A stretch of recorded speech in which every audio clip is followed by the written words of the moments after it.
আকাশে কালো মেঘ, মুষলধারে বৃষ্টি। সূর্যি মামা রাগ করে যেন দেখাই দিতে চান না। এই সব কিছুই কিন্তু একই দিকে ইশারা করছে যে বর্ষা চলে এসেছে।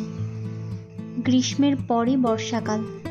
গ্রীষ্মের গরমে যখন গাছগুলির নাজেহাল অবস্থা, তখন বৃষ্টির জল গাছগুলিকে এক নতুন জীবন দান করে। কিন্তু অতিরিক্ত বৃষ্টিতে আবার অনেক গাছ মারাও যায়, তার মধ্যে জবা অন্যতম। তাই এই সময় জবা গাছগুলিকে ভালো রাখতে কিছু কাজ অবশ্যই করতে হবে। তা নিয়েই আজকের এই ভিডিও। নমস্কার বন্ধুরা, আমি সুচন্দা স্বাগত জানাই আপনাদের এই চ্যানেল গার্ডেনিং অ্যান্ড লট মোরে। বর্ষায় জবা গাছগুলিকে ভালো রাখতে যে 5টি কাজ অবশ্যই করতে হবে তা একে একে ভিডিওতে আলোচনা করেছি। তাহলে চলুন ভিডিওটি শুরু করি।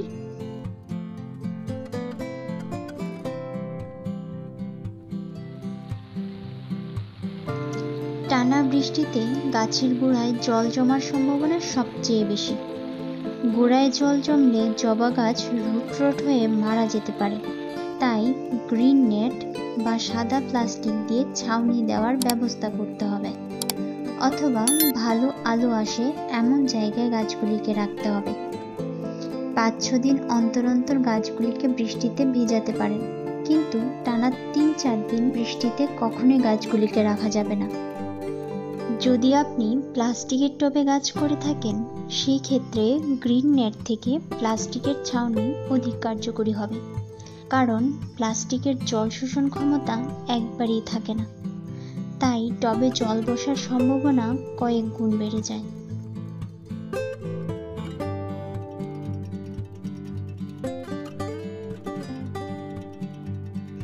আমরা জবা গাছের জন্য নিয়মিত খাবার হিসেবে যে সর্ষের খোল জল ব্যবহার করি তা এই সময় একদমই করা যাবে না।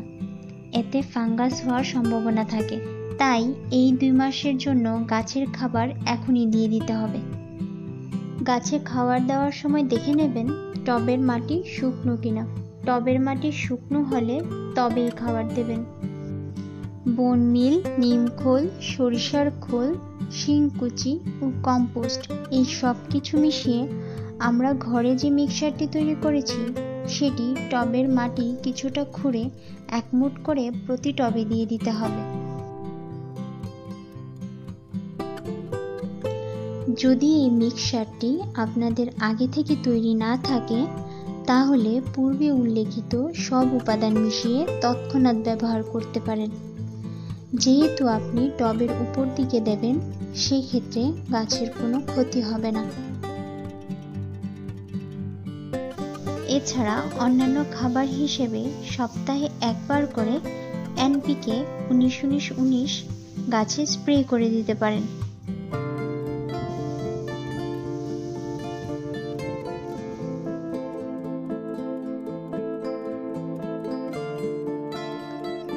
বর্ষায় চারিদিক সেতসেতে হয়ে থাকে, যার কারণে টবের মাটিতে বিভিন্ন ধরনের ফাঙ্গাস ও গাছে পোকামাকড়ের আক্রমণ লেগেই থাকে।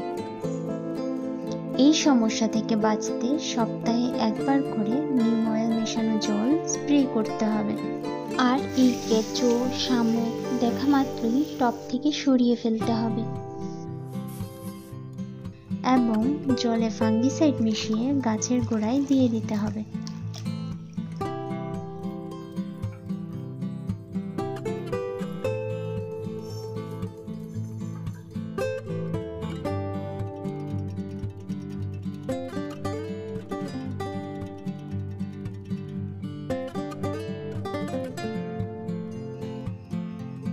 গাছ শেডে রাখলে নিয়ম করে জল দিতে হবে।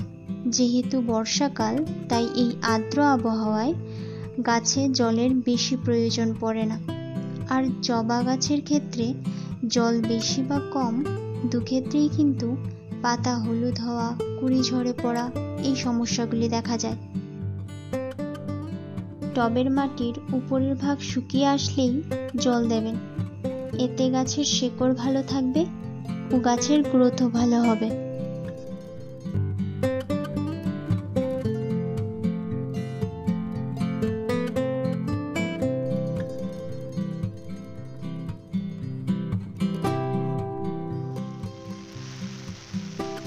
আপনি শেডের ব্যবস্থা না করতে পারেন বা আপনার গাছ যদি ছাদে বড় টবে থাকে সরাতে না পারেন, তাহলে টবের মাটি খুঁড়ে খাবার দেওয়ার পর নতুন মাটি দিয়ে টবটিকে কানায় কানায় ভরে দিতে হবে।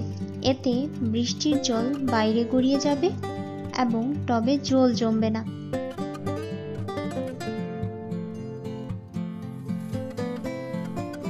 আর টবের মাটি খুব বেশি শক্ত মনে হলে হালকা খুঁড়ে দেবেন, এতে জল তাড়াতাড়ি সরবে। শুধু জবা গাছ নয়, এই কাজটি আপনি ছাদে থাকা প্রত্যেকটি টবের ক্ষেত্রেই করতে পারেন। এতে করে আপনার কোনো গাছই জল জমার কারণে নষ্ট হবে না। আশা করি এই কয়েকটি বিষয় মেনে চললে আপনাদের গাছও এই বর্ষায় খুব ভালো থাকবে। যদি আপনাদের এই ভিডিওটি ভালো লাগে তাহলে অবশ্যই একটি লাইক করবেন এবং চ্যানেলটিকে সাবস্ক্রাইব করে দেবেন। দেখা হচ্ছে অন্য কোনো ভিডিওতে। টাটা।